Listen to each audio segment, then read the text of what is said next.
Holidays-nale, adu namma GT Holidays da. GT Holidays, South India's #1 travel brand. You know you are special when you're with GT Holidays. 10 ஆண்டுகளுக்கு மேல் சிறையில் உள்ள இஸ்லாமியர்கள் மற்றும் அரசியல் வழக்குகளில் சிறைப்படுத்தப்பட்டிருக்கும் சிறைவாசிகளை உடனடியாக விடுதலை செய்ய வேண்டும் என இந்திய தேசிய லீக் கட்சியின் தலைவர் அப்துல் ரஹீம் கோரிக்கை விடுத்துள்ளார். தஞ்சை மாவட்டம் கும்பகோணத்தில் தமிழ்நாடு குடியரசுக் கட்சி சார்பில் நடைபெற்ற பொதுக்கூட்டத்தில் இந்திய தேசிய லீக் கட்சியின் தலைவர் அப்துல் ரஹீம் கலந்து கொண்டார்.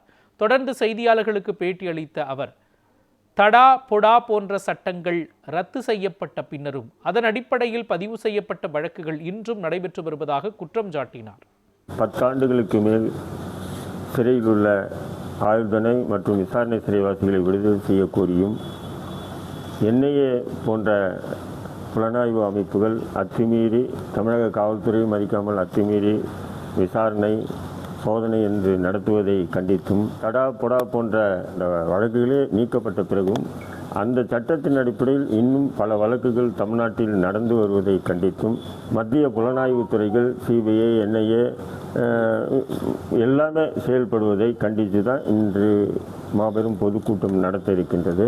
கரூரில் நடந்த அந்த நிகழ்வு தமிழகமல்ல உலகம் முழுக்கும் உள்ள தமிழ் மக்களுக்கு மிகப்பெரிய வேதனையாக இருக்கின்றது. அதற்காக நாங்கள் அஞ்சலியும் செலுத்துகின்றோம்.